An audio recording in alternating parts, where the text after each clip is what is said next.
Okay, here we see the center board is mainly German or Nazi.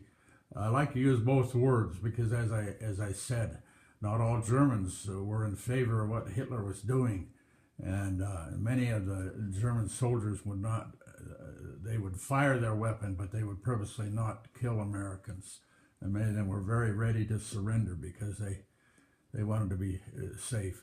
This particular rifle that's up and at a slant up there, partially covering the flag, was a 22 caliber.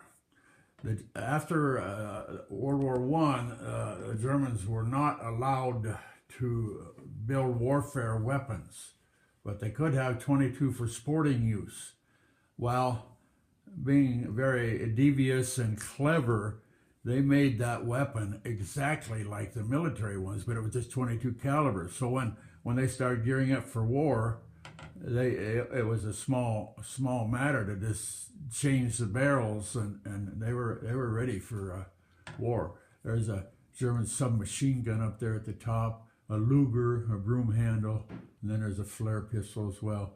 See various other things. In that man's belt there is a stick with a black can on the end of it. That was a potato masher. It looked like a thing you could mash your potatoes with, but that was actually the same as a grenade. Again, well, everything was deadly. Over on this side is our allies, the French, the Shanghai Sheikh's troops, and then the British, of course. There's a famous Sten gun up here, the semi-automatic one with the magazine coming out the side. And there's a Bren gun. You would think that'd be a way of sighting, but the sights were a little offset, and so forth.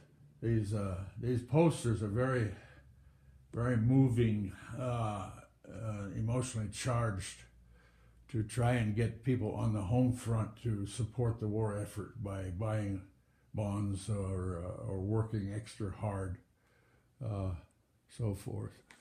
Up here, this is a Japanese wall here, and you see the very brutal poster up there. What are you going to do about it? Stay on the job until every murdering Jap is wiped out. Well, in the background we see the Bataan Death March. They were very brutal, and they would torture the prisoners and so forth.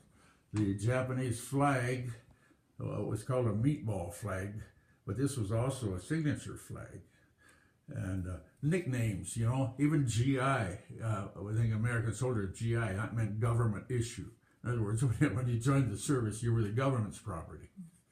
So anyhow, this board here with this photograph, D.R. Marshall, he was an embassy guard in the Philippines, and on December 8th, the day after the Japanese hit Pearl Harbor, they invaded the Philippines and took the handful of embassy guards, the prisoners, and he had to work in a prison camp. This is his Marine Corps fatigues over here. You see number 572, and there's 50 patches on that uniform. If they had a hole or a tear, the enemy would beat them, and very brutal. Anyhow, you know something about America. Once we've defeated the aggressor or the enemy, we've turned around and forgiven them and helped rebuild their country. And Japan and Germany have stayed true to the peace, if you will.